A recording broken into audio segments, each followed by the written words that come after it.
Hi. Rough week. As you know, I'm a Hillary Clinton supporter, and this week was tough. One of the toughest weeks I think I've had in recent memory. Cried nonstop for the first 24 hours, became despondent, angry, frustrated, as many of you did. Was told to buck up, put on my big girl panties, suck it up, get over it.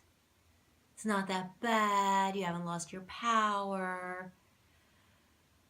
Nothing terribly helpful until I took a step back, did a lot of deep breathing. And I'm not here today to tell you any of those things.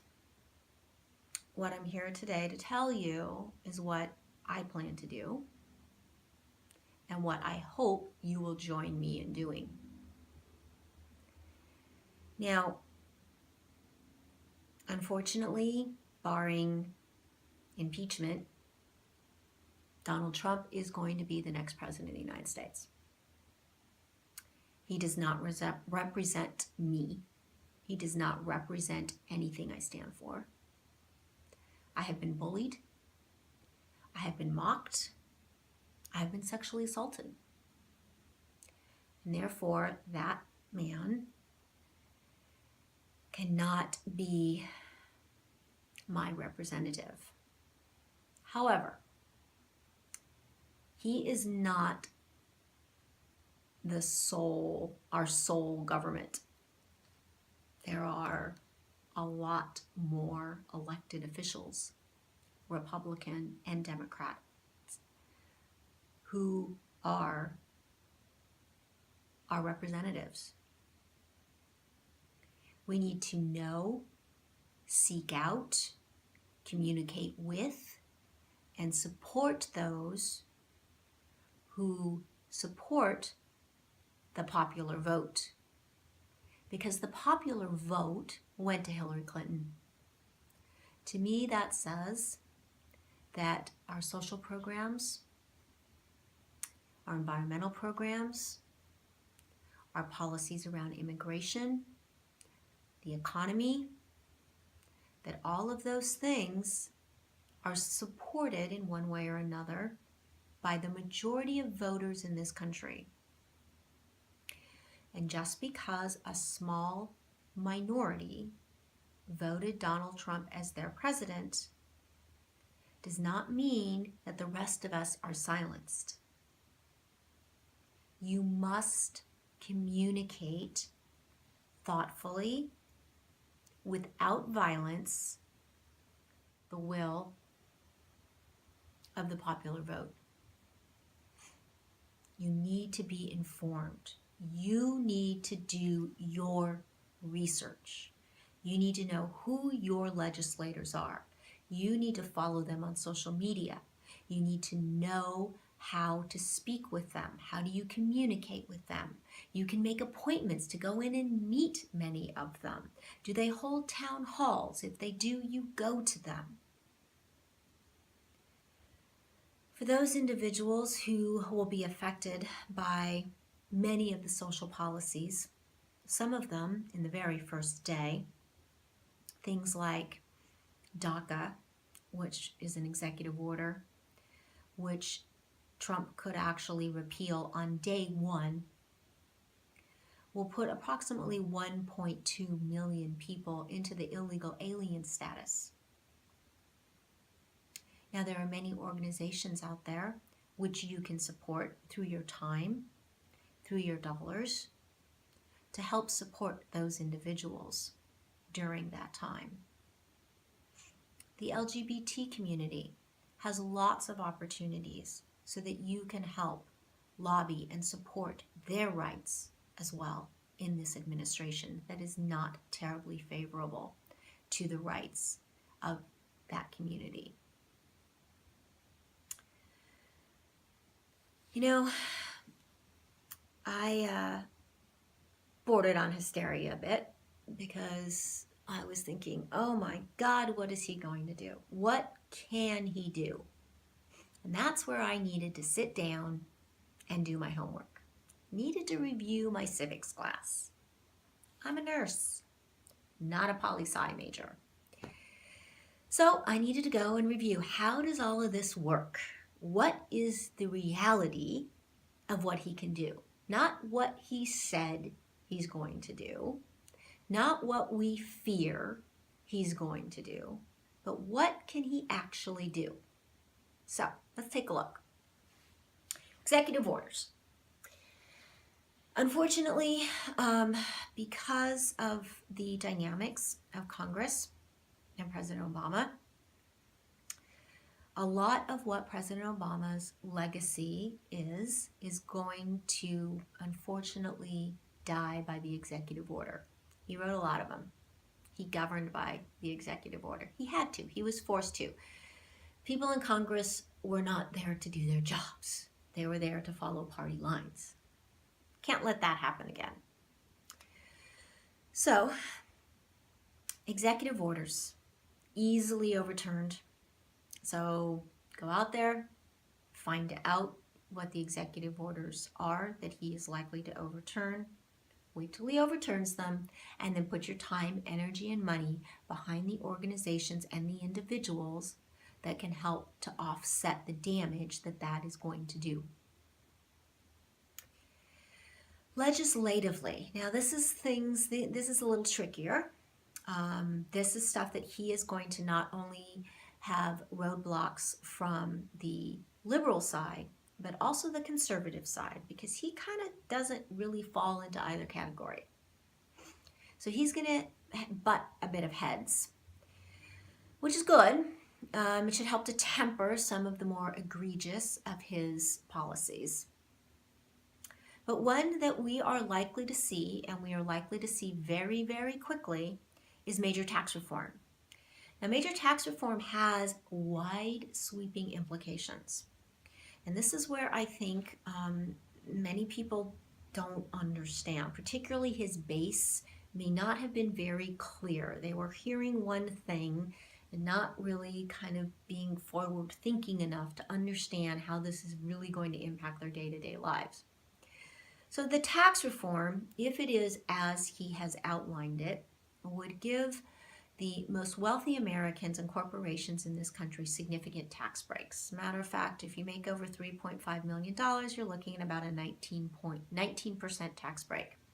If you're middle income, then you're probably looking somewhere at 5%. If you're low income, you're not going to get any kind of tax break at all. Now, this is the basis for trickle-down economics.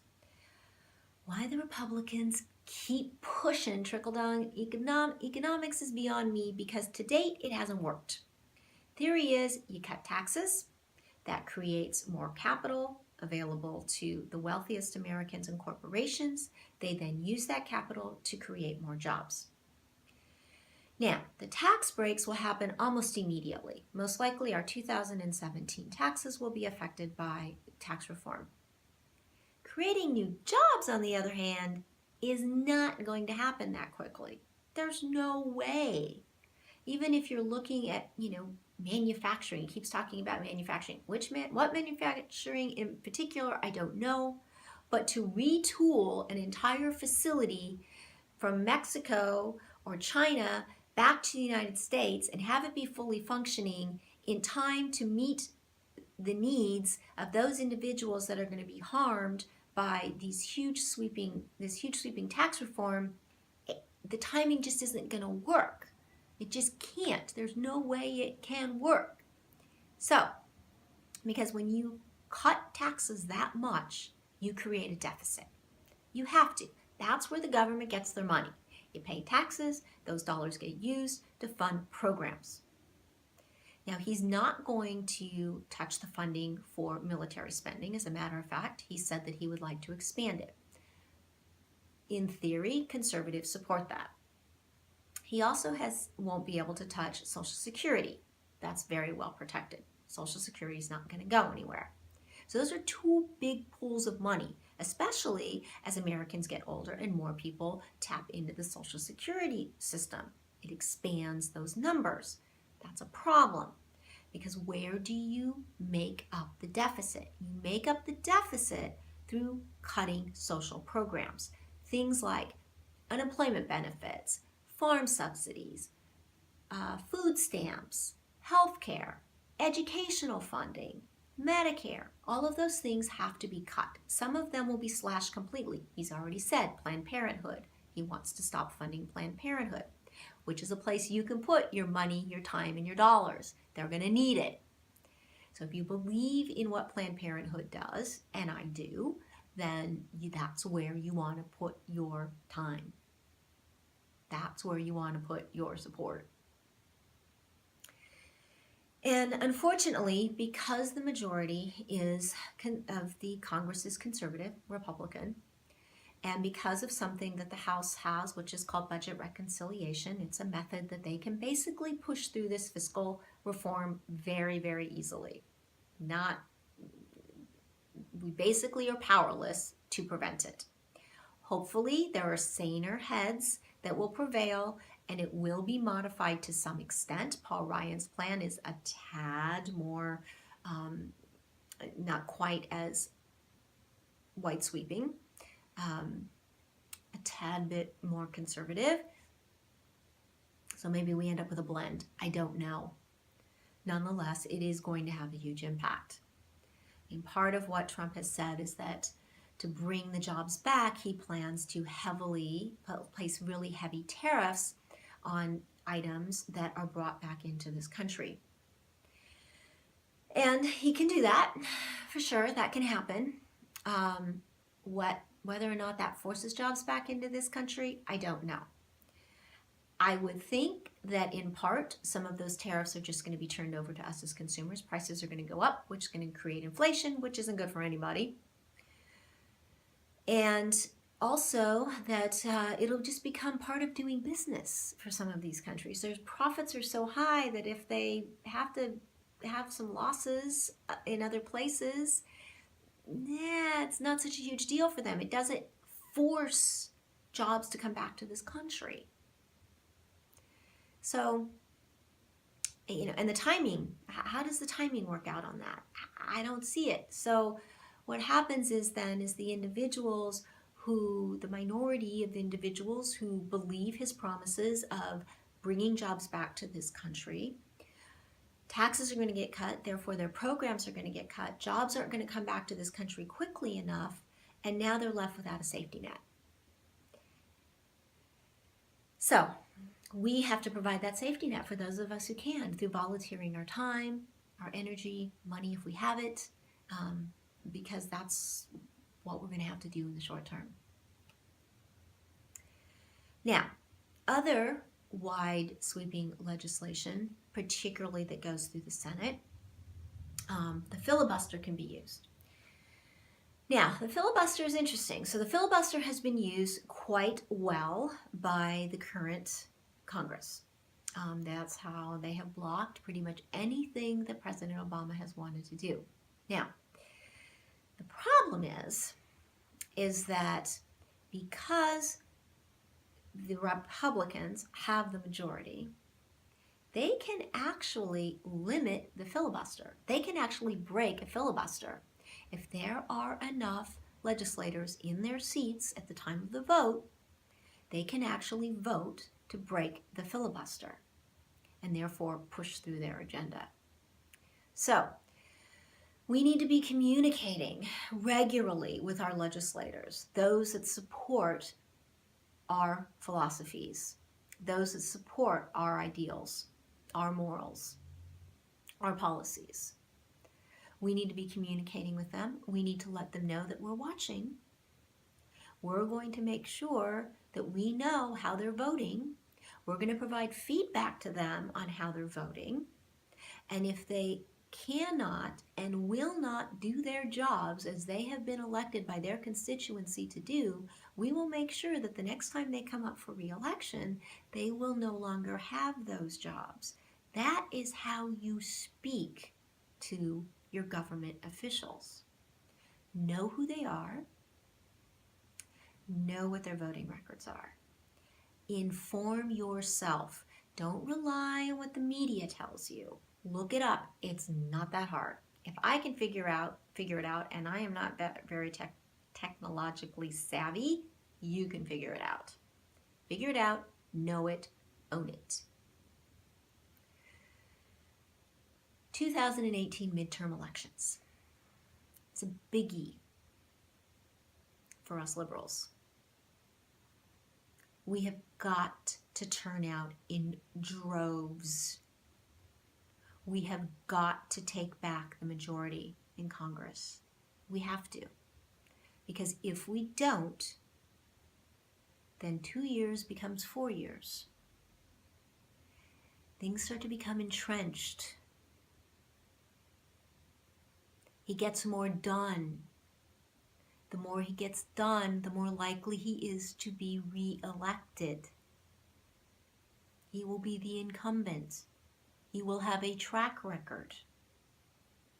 May or may not be good. I suspect it's going to be worse than it's going to be better, but he will still have 4 years where he is not strongly blocked. So we have got to turn out in droves for the midterm elections. Regain the majority. It's been done before.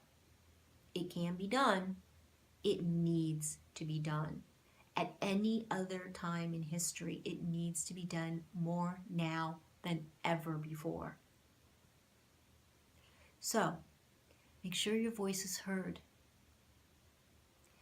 Tell the White House, tell the new administration that we are still here, even though a minority elected Donald Trump as the president for this entire country.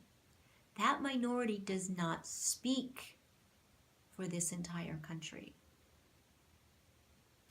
This country has been built on the voices of minorities, on the backs of minorities of all kinds, races, creeds, sexual orientation. We are literally a melting pot. And our voice needs to be heard. You need to turn your single voice into the voice of hundreds, thousands, millions. Your voice needs to be heard loud and clear, sanely, calmly, without violence. Because that's how people will pay attention to you. Burning the flag, destroying personal property, that doesn't get you heard. That gets you mocked. That gets you put down. That makes people not listen. So, stand up for what you believe in. Absolutely. Talk to people. Get behind those people, organizations that support your philosophies, support your ideals, support your morals. Can't just sit back. Can't put your head in the sand. You need to take action. And you need to take action in a smart way. So join me, please. Keeping this country great. Knitting the fabric of this country back together again. It is gonna be a tough road to hoe. No doubt about it. We got closed groups on both sides. Neither one wants to reach across. Neither one wants to hear what the other has to say, especially right now. Wounds are raw. But we've got to. Someone has to take the first step. Got to hold our legislators accountable. They've got to have their butts in the seats and do their jobs. They've got to know we're watching. So thank you. Thank you for listening. Thank you for your hearts and your souls that love this country, this nation, and channel your anger, channel your frustration, make it be coherent, make it be well heard and understood, make it be intelligent. I know you can do it. We've done it before. We'll do it again.